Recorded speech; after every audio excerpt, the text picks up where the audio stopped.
প্রতিষ্ঠার পর থেকেই মধ্যপ্রাচ্যে একচ্ছত্র আধিপত্য কায়েমের চেষ্টা করে যাচ্ছে ইসরায়েল। গাজা উপত্যকা থেকে শুরু করে লেবানন, সিরিয়া, ইয়েমেন প্রতিবেশী মুসলিম কোনো দেশই ইহুদিবাদী এই রাষ্ট্রের আগ্রাসন থেকে রেহাই পায়নি। সর্বশেষ ইরানের সঙ্গে সরাসরি সংঘাতে জড়িয়ে আবারও মধ্যপ্রাচ্যে অস্থিরতা বাড়িয়ে তুলেছে নেতানিয়াহু সরকার। এই অবস্থায় প্রশ্ন উঠেছে, ইসরায়েলের পরবর্তী লক্ষ্য কি হতে যাচ্ছে?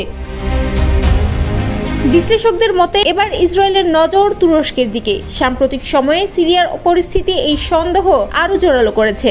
দীর্ঘদিন গৃহযুদ্ধ ও আন্তর্জাতিক হস্তক্ষেপে জর্জরিত সিরিয়া এখন নতুন সরকার গঠনের দিকে যাচ্ছে। বাশার আল আসাদের পতনের পর মধ্যপ্রাচ্যের রাশিয়া ও ইরানের যে প্রভাব ছিল তা অনেকটাই কমে এসেছে। এই শূন্যতা পূরণে চুপিসারে এগিয়ে এসেছে তুরস্ক।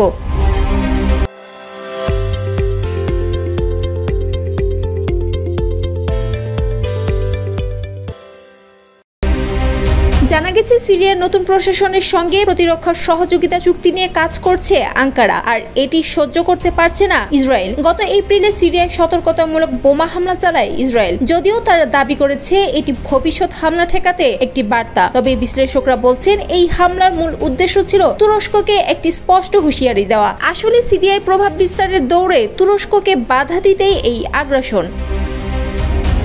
ইসরায়েলের এক শীর্ষ নিরাপত্তা কর্মকর্তা মন্তব্য করেছেন, তুরস্ক সিরিয়ায় নতুন অটোমান সাম্রাজ্য গড়তে চায়। তারা যদি রেড লাইন অতিক্রম করে তবে ইসরায়েলও বসে থাকবে না। এর জবাবে তুরস্কের কর্মকর্তারা বলছেন, গাজা, লেবানন, সিরিয়ায় হামলা চালিয়ে তারা এই অঞ্চলের সবচেয়ে বড় মৌলবাদী শক্তি। তারা শান্তি নয়, সংঘাতই চায়। তবে কৌশলগতভাবে এখনো সরাসরি সংঘাতে যেতে চায় না তুরস্ক। প্রেসিডেন্ট রিসেপ তাইয়েব এরদোয়ান নিজেই বলেছেন, ইসরায়েলের সঙ্গে তাদের সরাসরি যুদ্ধের কোনো ইচ্ছা নেই। তবে একই সঙ্গে তিনি ইঙ্গিত দিয়েছেন, সিরিয়ার সাথে আপোষও করবেন না। ফলে দুদেশের মধ্যে সংঘর্ষ হয়তো এখনই হবে না, কিন্তু ভবিষ্যতে এটাই মধ্যপ্রাচ্যের নতুন যুদ্ধক্ষেত্র হয়ে উঠতে পারে।